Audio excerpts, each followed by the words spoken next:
But we as a continent have now defined ourselves.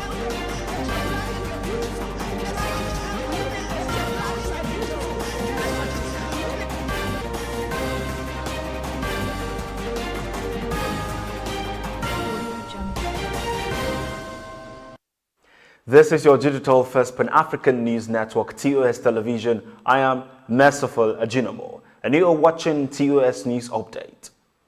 The Edo State Governor, Gordon Obaseki, his deputy, Philip Shaibu, and other chieftains of the People's Democratic Party in the state have said for fairness and equity, the South-South region of the country must be allowed to produce the next president come 2023.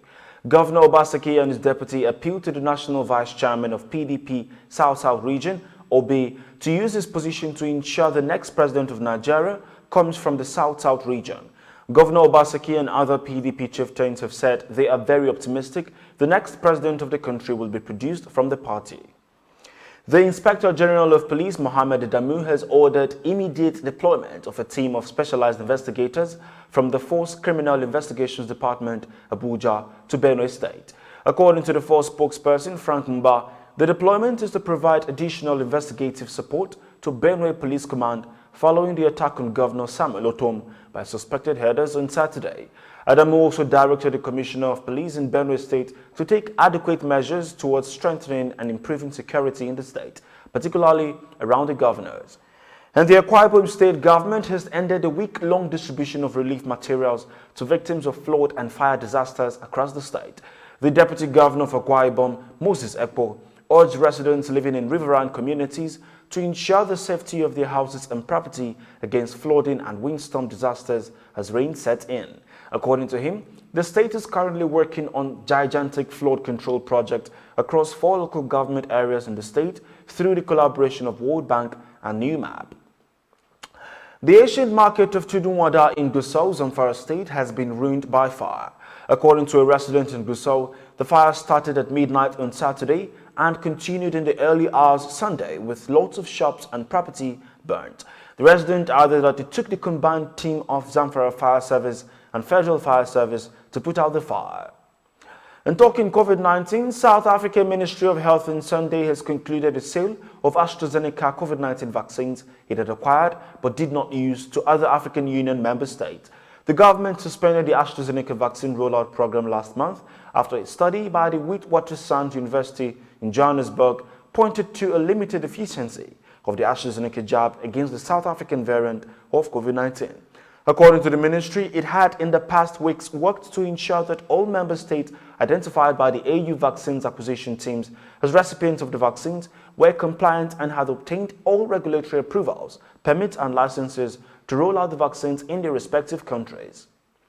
This is your digital first Pan-African news network, TOS Television, and you are watching TOS News Update. More stories across Africa and the international scene. Stay tuned.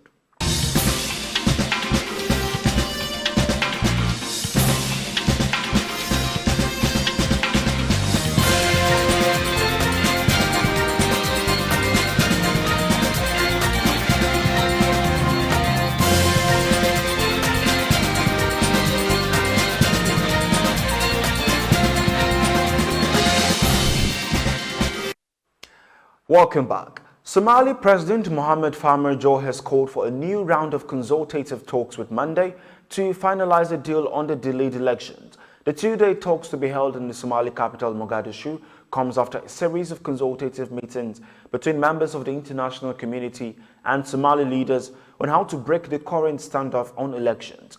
Farmajo urged leaders of federal member states and the Banadil region to pay close attention to the Monday conference by addressing the concerns raised on the pre-electoral agreement in order to lead the country to free and fair elections. At least 10 African leaders have confirmed attendance to the state funeral of former Tanzanian President John Magufuli. According to Hassan Abasi, chief government spokesman, the state funeral to be held Monday at Jamhuri Stadium in the capital Dodoma will be attended by leaders from Kenya, Malawi and South Africa. He said other leaders will come from Comoros, Mozambique, Zimbabwe, Zambia, Namibia, Botswana, and the Democratic Republic of Congo. Further stated the burial rites of Magufuli will be carried out in his native home in Chateau district in Geita region on March 26. And on the global scene, about 18,000 Australians have been evacuated from flooding across New South Wales as heavy rain continues to thump the east coast. Days of torrential downpours have caused rivers and dams to overflow around Sydney, the state capital, and in southeast Queensland. Officials say the one-in-a-50-year event may continue all week and have urged the public to exercise caution. The rainstorm has caused widespread damage in affected areas, leaving about a third of Australia's 25 million people homeless. US President Joe Biden has condemned Turkey for withdrawing from an international agreement designed to protect women from violence. He said the move was disappointing as it is a heartening step backward for efforts to end attacks on women. But Turkey said the Istanbul Convention, which seeks to prevent, prosecute and eliminate domestic violence, was incompatible with its family values. The move sparked large protests led by women in the country. A Nigerian Conservation Foundation disclosed on Friday in a statement that through its Green Recovery Initiative, it aims to increase Nigeria's forest cover to at least 25% over the next 30 years. The NCF also stated that in commemoration of the 2021 International Day of Forest, with the theme Forest and Biodiversity, employees of Keystone Bank teamed up with the NCF in a 100 fruit trees planting exercise. It also stated the occasion will witness employees of the bank plant seedling of jackfruit, Turmura oil palm, cashew and mango donated by NCF in their homes.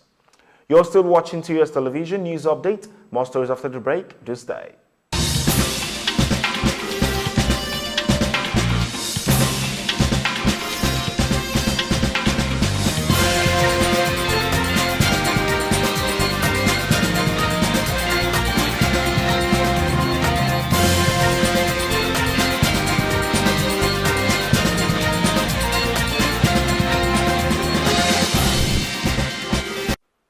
Welcome back. Still in business, the Nigerian Stock Exchange has begun the implementation of an amended regulatory framework with tougher rules and sanctions against diversion of investors' funds, unauthorized use of their deposits, and mixing of investors' funds with others. A copy of the amended rules, which was obtained at the weekend, shows a more decisive framework with heavy sanctions for abusers. According to the new rules, a stockbroking firm or dealing member is cautioned against delivering the proceeds of sale of a client's securities or transfer a part or all of the client's balance to a third party. The rule also stated that any breach of law will attract a minimum fine of 250,000 naira and face suspension for a period of time determined by the exchange. Power distribution companies rejected a total of 5,452.96 megawatts of electricity in 1 week amid the outcry of blackout in various locations across the country by consumers. Latest industry figures on the disclosed load summary obtained from the Transmission Company of Nigeria in Abuja on Saturday show that the power distributors rejected this quantum of electricity in the final week of February 2021. The analysis of the report indicated that most power firms failed to utilize some quantum of electricity allocated to them by TCN under the multi-year tariff order allocation from February 22nd to 28, 2021. And to entertainment, Emmanuela Manulu, a Nollywood filmmaker, has served the National Film and Video Censors Board a pre-action notice following the board's refusal to censor his films. According to legal documents, Manulu claims the board denied his two films, Devious Fate and Don't Leave Me, preview and censorship because it did not belong to an association. In addition to claims of an unlawful refusal to censor the films, the document reveals that the filmmaker is demanding a justification for the board's demand for an additional 5,000 naira for censorship fee as opposed to the legal 25,000 naira charges. Manulu claimed the additional 5,000 naira he was asked to pay from the board was to aid the board with internet subscription to download the films. And then sports, the Edo State government says athletes will compete at the 2020 National Sports Festival must take COVID-19 vaccines before arrival for the country's showpiece sport event scheduled for Benin City from April 2nd to 14th. Following an earlier meeting with the Federal Ministry of Youth, Sport, Deputy Governor Philip Shaibu, who also doubles as the chairman, local organizing committee of the festival on Sunday, the state ruled out several guidelines for the event. Results from the meeting shows all athletes officials are to take COVID-19 vaccines at least 12 days before arrival for the tournament.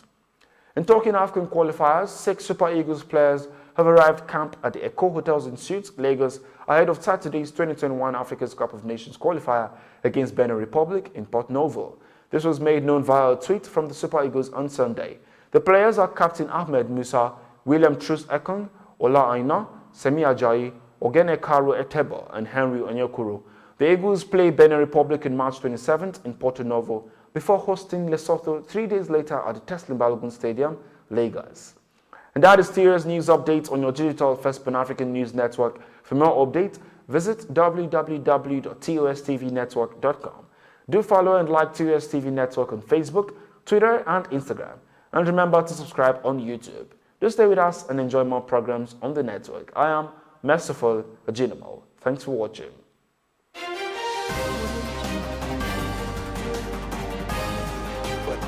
we as a continent have now defined ourselves.